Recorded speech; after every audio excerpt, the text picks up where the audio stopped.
വഴിയിലൂടെ നമ്മുടെ കുട്ടപ്പനും ഷിനോയും നടന്നുകൊണ്ടിരിക്കുകയാണ്. ഷിനോ അങ്ങനെ 100-110 ഇപ്പൊ മുൻപോട്ട് ഓടുമ്പോ കുട്ടപ്പൻ പറയും, എന്നെ കൊണ്ട് ഇത്രയും സ്പീഡിൽ നടക്കാൻ വയ്യ, നീ കുറച്ച് പതിയെ പോകാനായിട്ട് ഇപ്പൊ കുട്ടപ്പൻ ഷിനോയോട് പറയുമ്പോ, ഓ നിന്നെ കൂട്ടിയപ്പോ തന്നെ ഞാൻ കരുതിയതാണ് ഇതുപോലെ ആമ എഴയും പോലെ നടക്കേണ്ടി വരുമെന്ന്. എന്നെ കൊണ്ട് പറ്റില്ല, വേണമെങ്കിൽ നീ സ്പീഡിൽ നടക്കാനായിട്ട് ഷിനോ കുട്ടപ്പനോട് പറയും. അങ്ങനെ നടന്ന് ഒരു കിളവിയമ്മച്ചിയെ കാണുമ്പോ കുട്ടപ്പൻ ചോദിക്കും, ഈ മൊട്ടോഷി വില്ലേജ് അതെവിടെയാണ്? അത് തൊട്ടടുത്ത് തന്നെയാണെന്ന് പറഞ്ഞ് അമ്മച്ചി മുൻപോട്ട് നടക്കുമ്പോ അവര് പതിയെ പൊറുപുറത്ത് പറയും, ആ ഒരു വില്ലേജ് അത്ര നിസ്സാരപ്പെട്ടതല്ല, വളരെയധികം സൂക്ഷിച്ചു വേണം അങ്ങോട്ട് പോവാൻ. അവിടെ മരിച്ചവർ പോലും ചിരിക്കുന്ന സ്ഥലമാണ്. അവിടെ എത്തി നിങ്ങൾ ചിരിച്ചാല് തീർച്ചയായിട്ടും നിങ്ങളുടെ കാര്യത്തില് അപ്പൊ തന്നെ തീരുമാനമാവുന്നും പറഞ്ഞ് അമ്മച്ചി ആവട്ടെ അവിടെ ഇരുന്ന് ചിരിക്കാൻ തുടങ്ങും. അങ്ങനെ ആ കാര്യങ്ങളൊക്കെ കേട്ട് തന്നെ നമ്മുടെ രണ്ടാൾക്കാരും വില്ലേജിലേക്ക് എത്തുകയാണ്.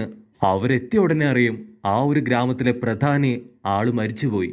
അപ്പൊ നമ്മുടെ ആൾക്കാര് ഇപ്പൊ അവിടെയുള്ള വേറൊരു പ്രധാനിയെ കാണും. ആളുടെ പേര് ഫുട്ട എന്നാണ്.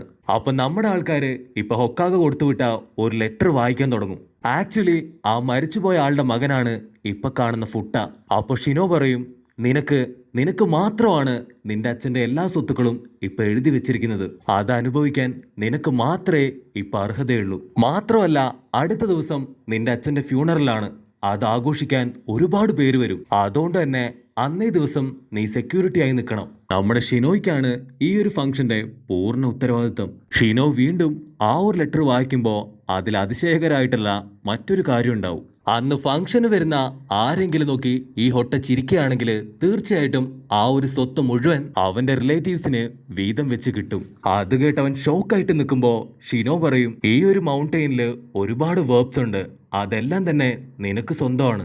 ഇതെല്ലാം അറിയാവുന്നതുകൊണ്ട് തന്നെ വരുന്നവരെല്ലാവരും അവനെ ചിരിപ്പിക്കാൻ ശ്രമിക്കും.